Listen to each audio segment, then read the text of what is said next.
most of the guys you would see playing on high-stakes poker back in 2006 aren't really crushing it at a high level anymore, would you say? I mean, I would say. Yeah, I mean, some of them are. And one of them is Patrik Antonius, who we just keep seeing everywhere, making great plays in cash games and in tournaments. He's playing in the Triton series, of course, because he has all the money in the world. And he's playing against Charlie Carrel in this blind versus blind hand. This is a turbo event. And Patrik is going to be Patrik and do cool stuff. This is a 6-max event. It's a 25K buy-in, and we are not in the money, but we are relatively close to it. We're not, we're more than 4 or 5 away. No one's worried about the bubble, but they can start to feel it coming. They can start to feel it coming, and these people start to feel the breakdown that they suggested happening. That would be Giannis Selenidis, Ovi Kenobi, and Matthew Matson. Matthew Matson. Yeah, so good job suggesting. Of course, they suggested on Twitter, and they used a YouTube link and a timestamp. Because they're not fools. They're not fools. Just in case you were wondering why. It's because they're not fools. That's a good reason. Also not fools, people who sign up for Nitrogen Sports Poker using the link that's found on our Twitter page. You gotta do it. Tell them why. Well, because we have a monthly Poker Guys tournament. That's pretty sweet. We've talked about that a lot. Let's talk about the NFL Survivor pools for a second. Because on Nitrogen Sports, of course, you can play poker, but you can also sports bet. And one of the most fun ways to sports bet is NFL Survivor pools, where you get to pick one team every week in this big pool of people. You can only pick each team once, and if that team wins, you get to move on to the next week. Here's the cool thing. One person wins. Yeah, one person wins. Nitrogen's got a whole range of Survivor pools from free, that's right, free Survivor pools. But guess what? There's money at the end of that rainbow, people. It's a free roll. They guarantee, I think it's half a Bitcoin. They haven't announced it yet by the time we're doing this. But by the time you're watching it, you'll know how much it is.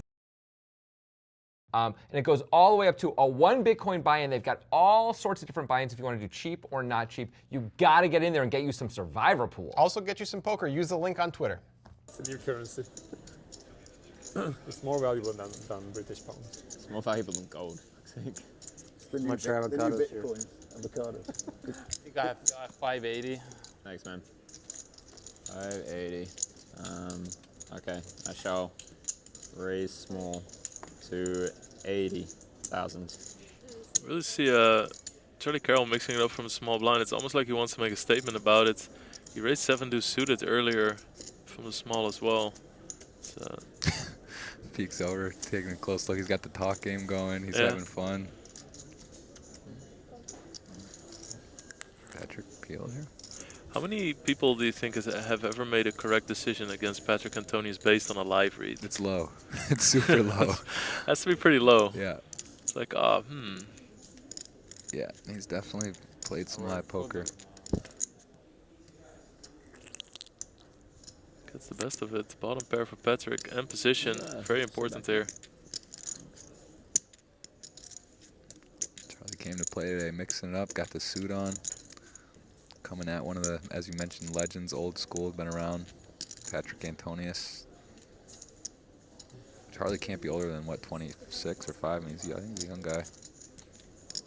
Probably watched Patrik growing up playing poker, and here he is just ripping in bluffs at the high stakes stream on Twitch. He streams on Twitch as well. Charlie Carrel plays high stakes when he does stream. I think it's been a while, but he has a Twitch stream, I know that. Yeah, definitely does a lot of cool things. This might seem relatively standard so far, but there is a little bit to take a closer look at here, starting with preflop.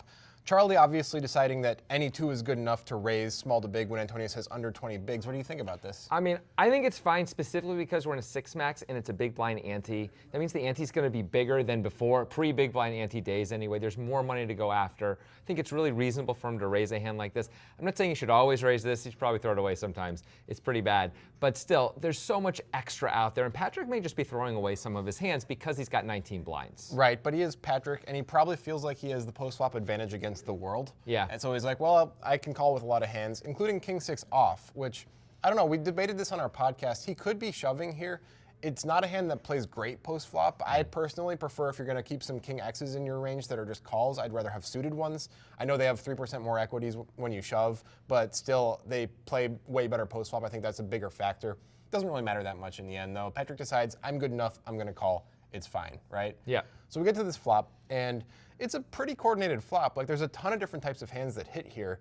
Antonius is going to have something like ace low to have not hit here, right? And he usually doesn't have those because he didn't raise pre-flop. He has very few aces in his range right here. Yeah, so Charlie betting 65K, I think, is maybe a small mistake here, to bet this small if he's going to bet on this flop, because Antonius has so many hands he can continue with. There are so many gut shots. There are a lot of gut shots, but in fairness, there's also a lot of, like, if Antonius has king 6, he has king 5, he has king 4, he has king 3, he has king deuce. He's got queen 5, he's got queen 4, he's got queen. He's got a lot of hands he just has to throw away also, but I don't disagree with you that there's a lot of gutters and a lot of one pair of hands here, especially because there's no big cards at which Patrik was most likely to be shoving. Right, so I feel like if Charlie's going to bet here, he should bet big, maybe even like near pot size big, was my opinion on the podcast at least, because I want to fold out the gutters. Like, we have 8-4. We want to fold out the gutters, right? I mean, I don't disagree. I think if we're going to bet small like this as Charlie, we have to have a plan to continue at some point on turn or river. Absolutely. Because otherwise, we're just inviting ourselves to lose this extra 65K with this hand in this spot, right? We got no hand, no draw here. As it stands, he might have gotten called even if he went big, because Patrik did connect with the board.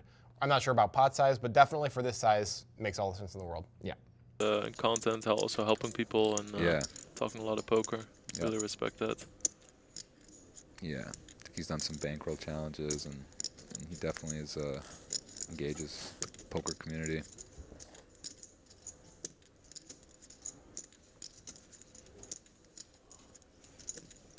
Very interesting hand going here. Patrick's not a guy I'd want to just like be stone bluffing. He does pick up some equity here, but it's he does just kind of look like he knows what's going on at the live arena. And Carrel sort of waves the white flag here.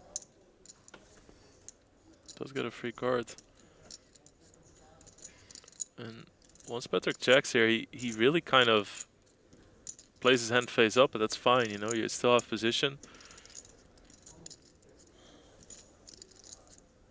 So I think in Charlie's mind, Patrik really has a 6 here, or maybe a weaker 9. Yeah, this is wow. It does go all in. I like that. No one likes to make at the feature like a hero call, bust out a hand.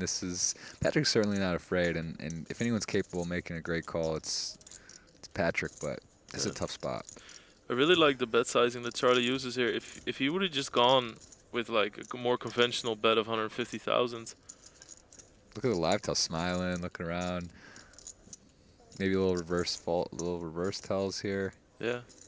It's hard to say, and that's actually the advantage of being very lively at the table, right? Like, he's talking a lot, he's smiling, he's asking like non-standard questions. It's really hard to read into somebody's reaction. Like, who knows what he means when he's laughing? Right. You really don't know. Ooh, he has a suspicious look on him, though. Absurdly strong call.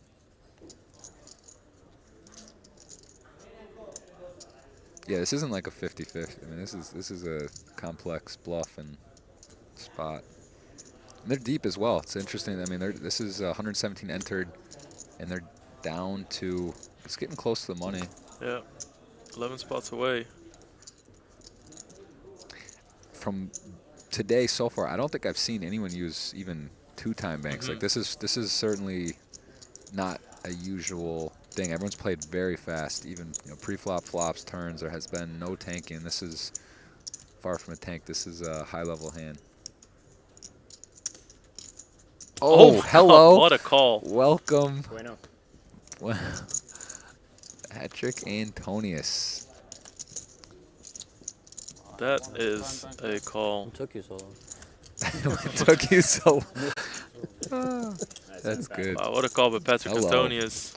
There he goes again. Feels like the last 15 years, it's like once every 4 months you can set your watch to some massive hero call by Patrik Antonius.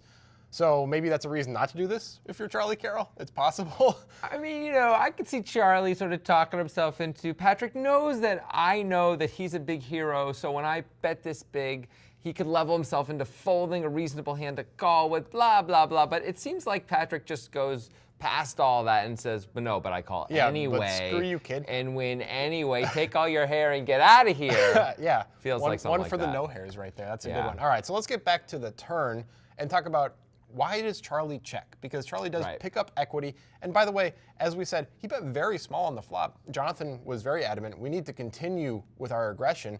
And we picked up equity. Doesn't it feel like a time to keep betting? It does. Now Charlie might be check raising here on the turn, Yes, which is that's true. pretty cool and does make some sense in terms of how the sizings go, right? Patrick might bet like 100,000 on the turn. Charlie could shove, and now Patrick is going to be in a lot of trouble a lot of the time. If he has king six, sure. Well, yeah, sure. If there's some hands he's going to call with, Yeah. of course, and he's Patrick, and I don't know. do Maybe we he really calls wanna- with king six. Maybe he does, and then if he's going to call with king six, that's really a problem. But I could understand that Charlie might be deciding to go for a check raise here, and if he's doing that, I think that's totally cool. Otherwise, I would want him to continue here because, like you said, he picks up equity, and there's so many hands he can blow Patrick off of here on the turn. Right, the open ender got there, but that's not such a huge part of Patrick's range, No. especially with the 65K bet and 8 high on the flop. Patrick's going to raise that a lot on the flop, so I wouldn't be too worried about that.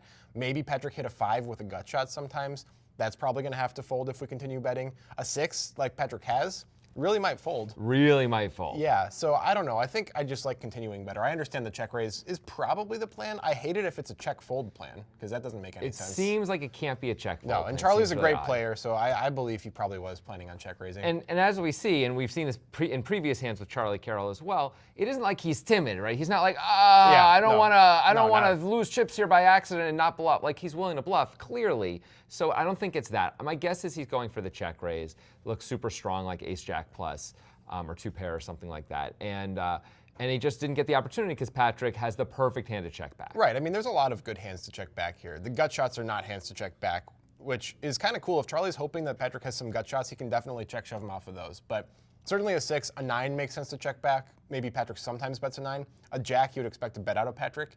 And maybe that's why Charlie decides I can go for this. And I understand that the story doesn't truly add up to like I have an overpair that No. much. But once you're here and you're Charlie Carrel on the river, you have 8 high, and you're thinking, what is a way I can win this hand? And I don't think a normal bet's usually going to do it against Patrick's check back range on the turn. So he decides this is the best way to do it.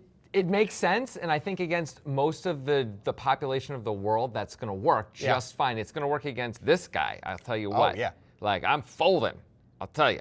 But Patrick is a different animal. Patrick was a professional tennis player, for crying out loud. You can't bluff a professional tennis No, player. they never fold those The guys. rackets are too big. Yeah, the hair or lack thereof.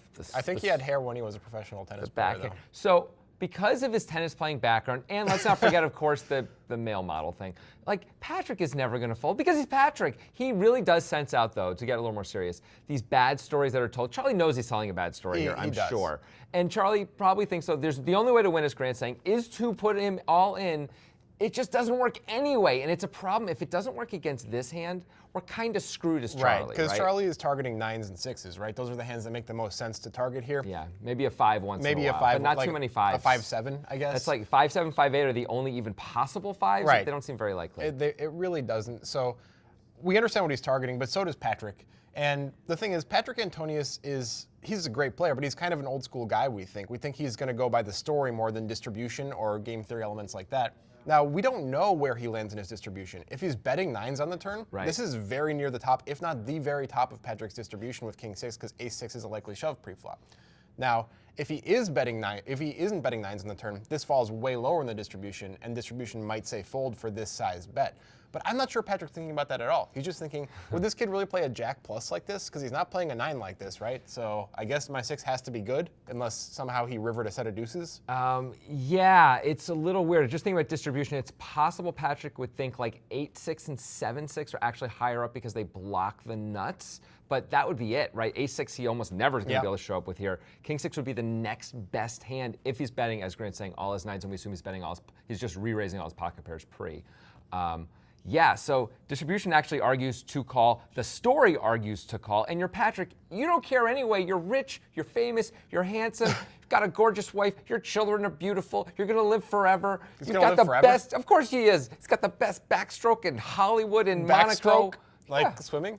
Isn't this Backhand. Well, you know what? For him, it's a backstroke. He's that good. That makes sense. Anyway, my It's a point is, reasonable He puts the chips in. I understand it. I'm just saying most of us wouldn't be able to do it. Even if we sit there knowing all these things, we still would probably fold. Patrik doesn't. We're still a few away from the money, by the way. It's not really the bubble, and it is a turbo event, which we haven't mentioned yet. Yes. That may mean like I'm willing to take a more high variance chance here and call because, you know, the blinds are going to go up quickly and I need to do something.